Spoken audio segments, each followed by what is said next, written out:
नमस्कार दोस्तों, आप सभी प्यारे मित्रों को आपके अपने YouTube चैनल एग्जाम एजुकेशन में स्वागत है। तो चलिए हम लोग शुरू करते हैं। देखिए, लाभ हानि। तो सबसे पहले हम यही समझते हैं कि लाभ क्या होता है और हानि क्या होती है। ठीक, तो लाभ देखिए, लाभ सबसे पहले आप लोग लाभ समझिए। तो लाभ क्या होता है कि जैसे हमने किसी वस्तु को जितने रुपए में खरीदा है और उससे अधिक रुपए में बेचते हैं तो इसमें हमें लाभ होता है। ठीक, जितने रुपए में कोई वस्तु खरीदते हैं उससे अधिक रुपए में बेचते हैं तो इसमें हमें लाभ होता है। तो जैसे एग्जांपल समझिए, जैसे कि हमने कोई वस्तु 40 रुपए में खरीदा। ठीक, कितने रुपए में खरीदे? 40 रुपए में खरीदा और उसे 50 रुपए में बेच दिया। ठीक, तो इसमें हमें क्या हुआ? लाभ हुआ। और कितने रुपए का लाभ हुआ? कितने रुपए का लाभ हुआ? 10 रुपए का। ठीक, तो हमें 10 रुपए कैसे पता चला? कैसे पता चला? ये जितने में बेचे हैं उतने से जितने में खरीदे हैं उसको घटा दिया। ठीक, तो जितने रुपए में खरीदा है तो इसे क्या कहेंगे? क्रय मूल्य। इसे क्या कहेंगे? क्रय मूल्य। और जितने रुपए में बेचा है इसे क्या कहेंगे? विक्रय मूल्य। ठीक, इसे कहेंगे विक्रय मूल्य। क्रय मूल्य को इंग्लिश में क्या कहते हैं? Cost price. क्या कहेंगे? Cost price. ठीक, और इसे क्या कहेंगे? Selling price.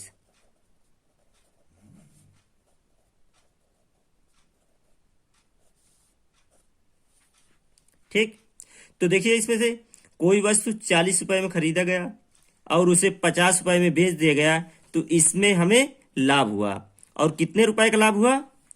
कितने रुपए का लाभ हुआ? 10 रुपए का। ये कैसे पता चला? विक्रय मूल्य से क्रय मूल्य को घटा दिया गया, तभी हमें क्या पता चला? लाभ पता चला। तो देखिए, इससे हमको क्या हुआ? यहां से सूत्र भी हमारा बन गया। ठीक, तो देखिए, लाभ बराबर क्या होता है? लाभ बराबर विक्रय मूल्य माइनस क्रय मूल्य। तो देखो, यही से हमें सूत्र भी पता हो गया। जैसे कि हमारा कितने रुपए में कोई वस्तु हमने 40 रुपए में खरीदा और उसे 50 रुपए में बेच दिया तो हमें कितने का प्रॉफिट हुआ? 10 रुपए का लाभ हुआ। तो ये लाभ कैसे पता चला? तो हमें ये पता चला कि विक्रय मूल्य से हमने क्रय मूल्य को घटा दिया, तभी हमें क्या पता चला? लाभ पता चला। तो देखिए, यहीं से हमारा क्या हो गया? यहीं से हमें लाभ का सूत्र भी पता हो गया। तो लाभ बराबर क्या होता है? विक्रय मूल्य माइनस क्रय मूल्य। तो लाभ को किसमें से? पी से डिनोट करते हैं। ठीक, लाभ को किसमें से? पी से डिनोट करते हैं। तो पी बराबर विक्रय मूल्य को एसपी से प्रदर्शित करते हैं। ठीक, एसपी और माइनस क्रय मूल्य को सीपी से प्रदर्शित करते हैं। तो यहीं से हमको लाभ का सूत्र भी प्राप्त हो गया। तो लाभ बराबर क्या होता है? विक्रय मूल्य माइनस क्रय मूल्य। तो देखिए, अब हानि। हानि क्या होती है? जैसे कोई वस्तु जितने रुपए में खरीदी जाती है उससे कम रेट पर बेचा जाए तो उसमें हमें क्या होगा? हानि होगी। ठीक, कोई वस्तु जितने रुपए में खरीदते हैं उससे कम रेट में बेचते हैं तो उसमें हमें हानि होगी। ठीक, जैसे एग्जांपल, जैसे हमने कोई वस्तु 40 रुपए में खरीदा। कितने रुपए में? 40 रुपए में खरीदा और उसे 30 रुपए में बेच दिया। ठीक, कोई वस्तु 40 रुपए में खरीदा और उसे 30 रुपए में बेच दिया तो इसमें हमें क्या होगी, हानि होगी। क्या होगा, हानि होगी। ठीक, अब कितने रुपए की हानि होगी, 10 रुपए की। कितने रुपए की हानि हुई, 10 रुपए की हानि हुई। ठीक, तो देखो हानि कैसे पता चली, जैसे कोई वस्तु जितने रुपए में खरीदी जाती है उससे कम रेट में बेच दिया जाए तो उसमें हानि होगी।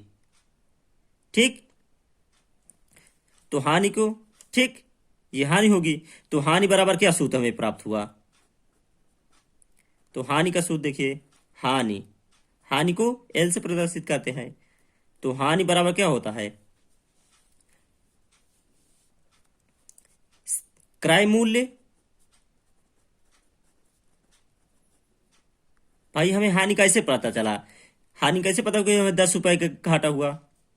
हम्म, तो इसमें क्या किया, क्रय मूल्य से हमने विक्रय मूल्य को घटा दिया। ये हमारा क्या है, क्रय मूल्य। ठीक, और ये क्या है, विक्रय मूल्य। हमने कोई वस्तु 40 रुपए में खरीदा और उसे क्या कर दिया, 30 रुपए में बेच दिया।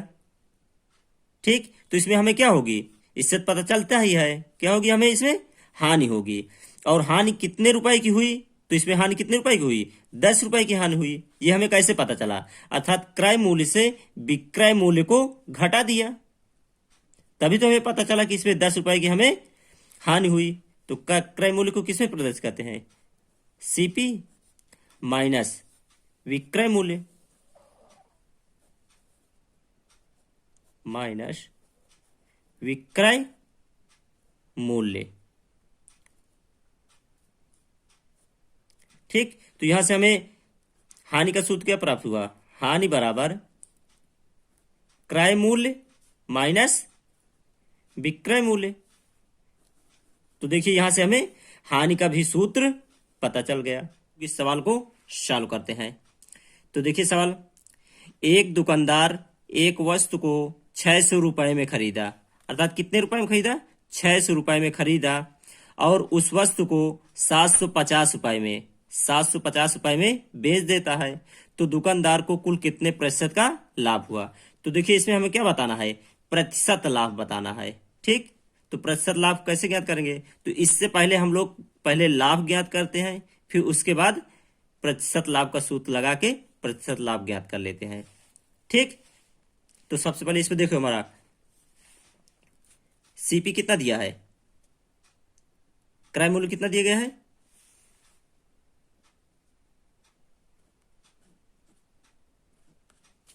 क्रय मूल्य कितना दिया है, 600 रुपए। ठीक, और एसपी कितना दिया है,